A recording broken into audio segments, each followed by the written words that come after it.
Hello guys, இன்றைக்கி நம்ம வந்து ஒரு கேம் தான் பார்க்க போகிறோம். இந்த கேம் தரமாக இருக்கும். சரி காய்ஸ், இப்போ நம்ம வீடியோக்குள்ளே போக ஆரம்பிச்சாச்சு.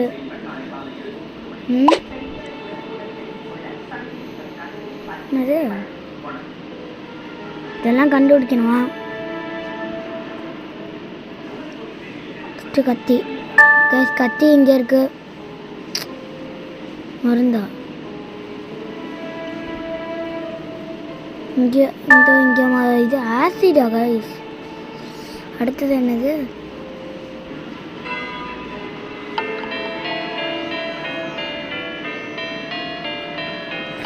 இந்த மீன் தொட்டிக்குள்ள போய் அவங்க